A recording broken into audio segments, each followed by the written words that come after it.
Hello, everyone. Welcome back to Shifted Reality, Season 1, Episode 14.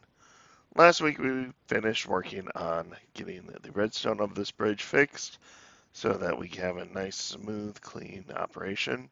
And now that the gate is working and it's been span-proofed and no longer has the issue where the concrete powder randomly breaks when it opens and closes, it is time to finish off the gatehouse with proper towers and structural support, as well as on this side, we still need to make the way down so we can go from this higher elevation down to the ground level, where we will eventually continue our road and expand to different places on the server. And as I said last episode, the only reason we haven't put these things on here is because I didn't realize that we would need to make some tweaks as we changed out the opening and closing mechanism from the original design that Red sent us to where it is now to use these skulk sensors. But as you can see, I have a fair way up that I need to be able to build in order to connect the ground on this side up to the opening of the gatehouse. Oh, another dreary rainy day on the server. Alright, so I decided to start with the main front gate to guide what I'm going to do with the secondary gate that's on that side of the river. And I've done my typical thing where I framed out the size of it with wood pillars or, well, pillars of any sort. You can use anything you want to expect to use. I'm leaning into the wood again. I know, bad habit sometimes. And then, of course, I need to connect it down to the ground. And you can see I have the three options here. This one on the right is how steep and short it will be if I just put in stairs. And one of the things I don't like about just putting stairs is when you come up to a long line of stairs like this, it just ends up looking like a really weird wall. So oftentimes I have been using slabs. Use a half slab on the bottom and a half slab on the upper position, and it goes up. It creates a much more gradual slope. It makes it easier to visualize when you're looking at your screen. The only problem is when you have to go up a very high height, it extends very far out. And then I thought, hey, why don't I use a combination? I can use stairs and then half slab, stairs, half slab. For the third option, maybe I could get the best of both worlds, but you can kind of see how that doesn't, it extends it out a little bit, but it's still pretty much more on the slab length than on the stair length, but almost halfway between the two. And so I might actually do that combination. And the other thing that I am considering in this build is I don't want another square. So I'm thinking, if I'm up here, how can I make these stairs going down kind of flare out, be a little bit more rounded? And I'm wondering if this is fully to extend out, how far out would that extend this way, and would that look good? So, something I'm going to take a look at and keep in mind. You know, it's fitting that it's raining because I talked about my plan earlier today, and I spent all the time trying to get this hill sorted out so that it was, kind of straight in the sides and curved around the connection point, so it just wasn't another big square. And I started covering it in stone, and I hate it. It's just not working. It's too big. It's too much, which is really weird to say considering the size of my overall base. But yeah, no, this is too much in one spot. It really needs to be, if the ground level was right here, right at this height or so, if this is where it was mainly ground, it would work perfectly. It would work just fine. But I don't want to spend the time it would take to terraform all this land up to this height. And if I continue, and as I continue to bring this down, initially it looked like it was going to be great. It had kind of this Mesopotamia ziggurat feel to it. But as I continued to close it off, it just became more and more just gray blob. And even with the texturing I'm trying to do, it's just not working out. I'm tearing it all out. That's all it is. I'm going to tear it out. I'm going to start this over. This was a failed attempt, but sometimes you gotta see what doesn't work before you get inspiration for what does work. Right as I started to tear this out is when Microsoft Minecraft servers started being offline and having connection issues all last week. So this has taken a bit longer than I thought it would in order to rescope and reapproach how I was building the stairs and connection to the outermost gatehouse. But stick around, this is going to be worth the wait. It looks really good. Train Tonic wanted to show me where he decided to set up his base at and a little shop that he opened up. Now, as you remember in the last episode, I made a joke about stealing from Bias Icewing, which I technically, I did steal it. And I'm sure once he notices, we'll have to make some sort of arrangement of paying him back for it. But I was joking that it's his fault because he hasn't set up a shop yet. And Drain Tonic, of course, naturally comes over here and sets up this little pop-up shop next to where he wants to build his base. When I look inside, stack of wool for 10 emeralds. This is Icewing's wool. Drain Tonic stole more wool from Icewing's farm and set up a pop-up shop to sell it. Oh, jeez. Yeah, let's see how well that plays out for him. In the previous episode, I put the prank of having the thieving stealth Minovate descending from the ceiling into the wool farm with a pair of shears. So that's been removed, and I said, hey, if you want to have this good of a farm, you really need to open up a shop so that I can just buy it from you. And whilst Bias did not open up the shop himself, he apparently gave permission to Train Tronic to open up a shop. And granted, this shop isn't next to Wrecker's mushroom shop for the Toad Kingdom. That's, to be fair, we haven't had a very robust shopping experience this particular iteration of the server. And so I can't really blame him for going for anything else. But 10 wool, stack of wool for 10 emeralds. True to my word, if someone's going to be selling something on the shop, I'm going to take the black. I am going to support that shop by buying from him, although I would have expected a trade of diamonds rather than emeralds, but hey, you know what? That's what he wants to sell it for. Oops. But if that's what he wants to sell them for, that's his prerogative. Shopping on the server officially supported. And he said an ugly temporary bridge, but it's not bad. That has a lot of good foundational aspects to it. You should keep that. Oh yeah, that looks so much better. With the multiple levels, the different angles and directions of the stairs, it is looking a lot better. And yeah, there were a few points in there where it started looking a little bit of a gray blob, so I broke it up with some diorite and brick and granite.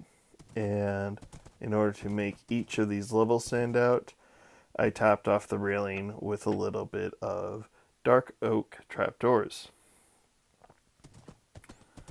Now, every good build, the ones that will really keep you engaged and building week after week, has a story, something that you are building towards developing. So my thought is you're rolling up to this gate, how do you get in? Now, of course, there's just these buttons, you can press them and it will open up the gate, or you can come back down here press them, and then it will close that gate. And it doesn't matter which one you press, they both activate the same circuit. But the story, the lore of it all, it's like, how would someone come up and visit, ask for the gate to be opened? So what I came up with is you're riding up here, and I didn't want to do just a motion sensor because then, you know, a sheep or a zombie wander up here would open the gate. But no, you could come up here onto the entryway, and you blow your horn, announcing that you have arrived. And the guards, there's one right there, and one right there, will hear the horn, and they will raise the gate, allowing you to pass.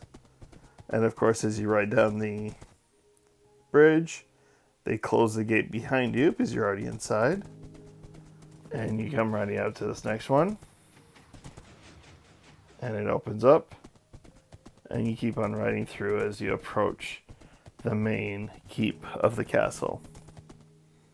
Now, ideally, I wanted to have this far enough away so you could be on a fast horse at full gallop and just ride right on through.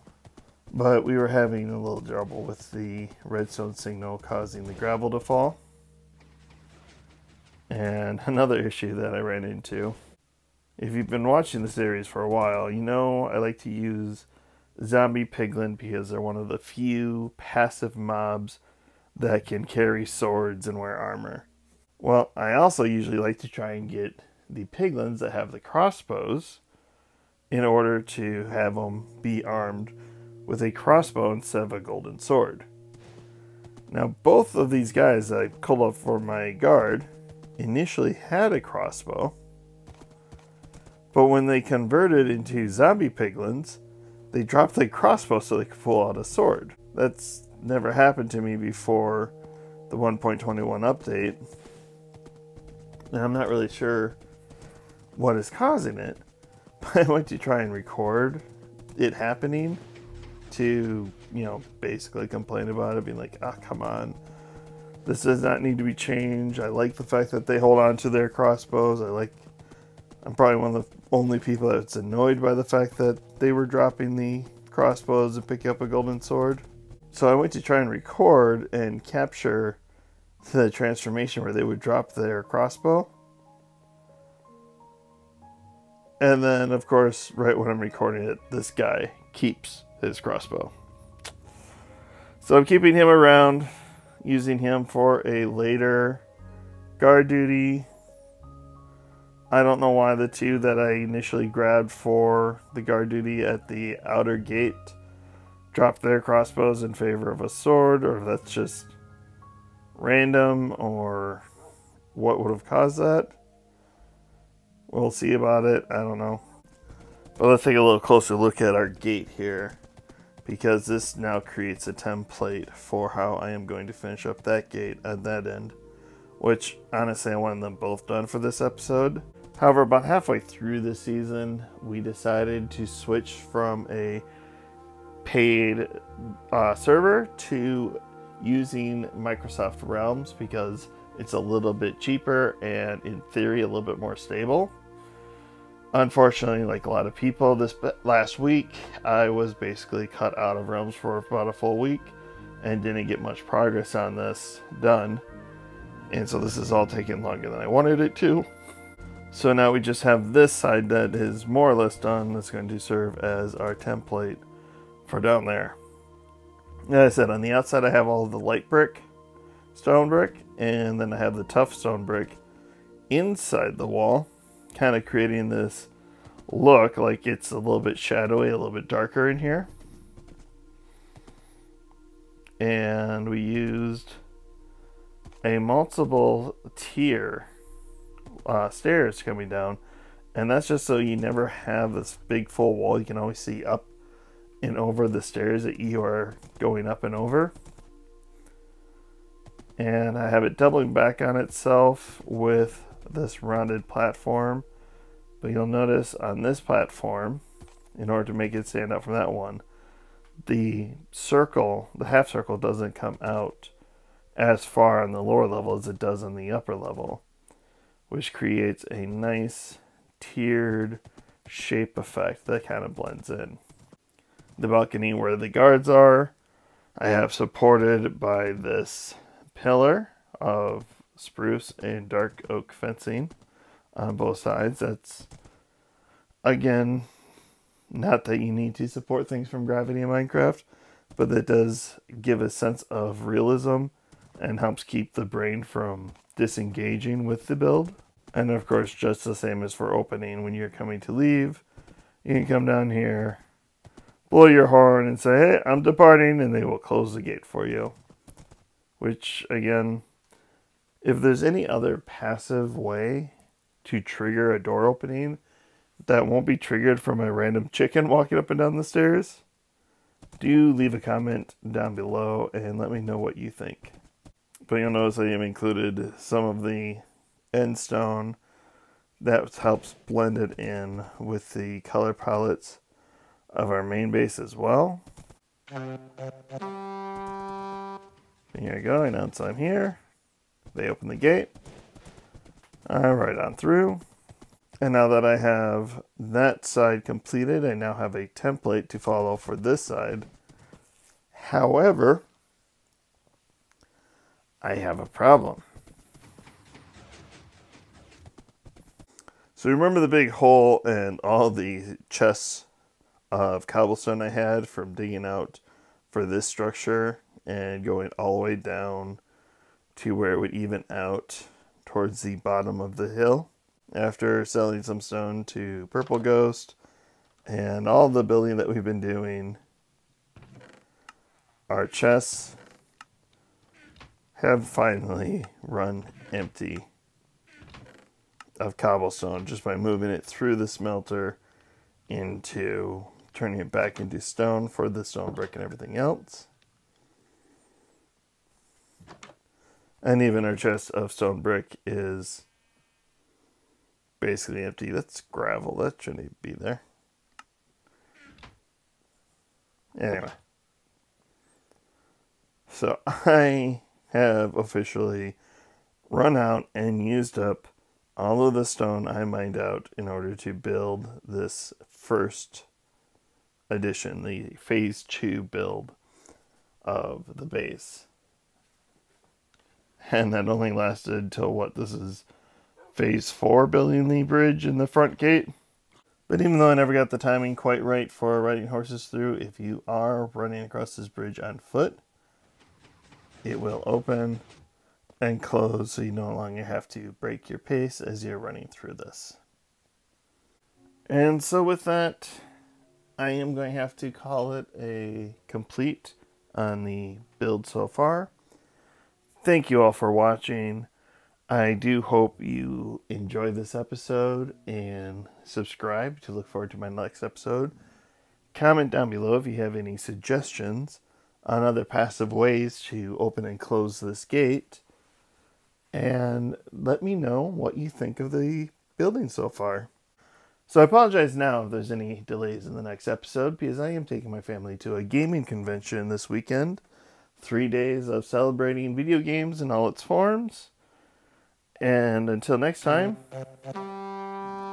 this has been Shifted Reality. Thank you for watching. Have a good one.